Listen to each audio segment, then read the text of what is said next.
Ayan, ito ayan. Oo, oo, oo. Yan. Yan ang Rottweiler.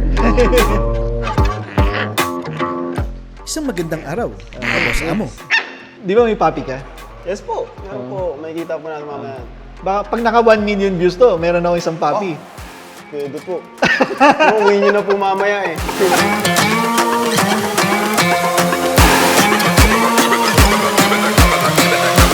Isa na namang napakaganda at napakapangmalakasang kwento ang handog namin sa inyo ngayong araw.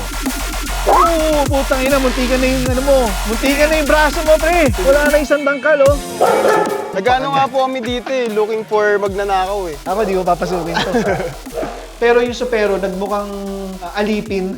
Hindi lang gwapo at gwapa na Rottweilers ang meron sila. Ang kanilang mga aso ay kargado din. Protection dog ba? Pwede. Yung perimeter dog na hahabulin ka ng aso hanggang sa lumipad ang kaluluwa mo.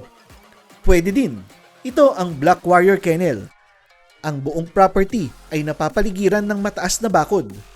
At para sa added security, meron pa silang electric fence. At higit sa lahat, mga nagagwapuhan at nagagandahang Rottweilers ang bantay ng buong pamilya.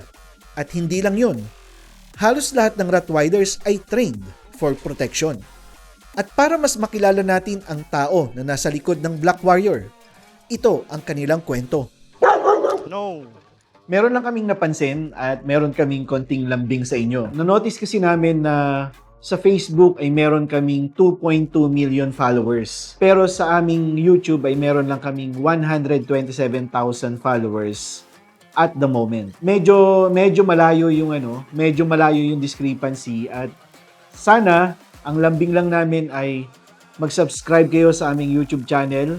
Libre po ang pag-subscribe sa YouTube at paki-hit na rin yung notification bell para ma-update namin kayo sa aming mga uploads. Ang kagandahan kasi, kapag nag-subscribe kayo sa aming YouTube channel, simula sa video na to hanggang sa mga susunod na videos namin ay magkaiba na ang aming i-upload sa YouTube at sa Facebook. Iba ang inyong matututunan sa Facebook at iba rin ang inyong matututunan sa aming YouTube channel. At kapag nag-subscribe kayo sa aming YouTube channel ay pangako ko sa inyo na mas gagandahan pa namin ang aming mga istorya at mas marami kayong mapupulot na mga aral.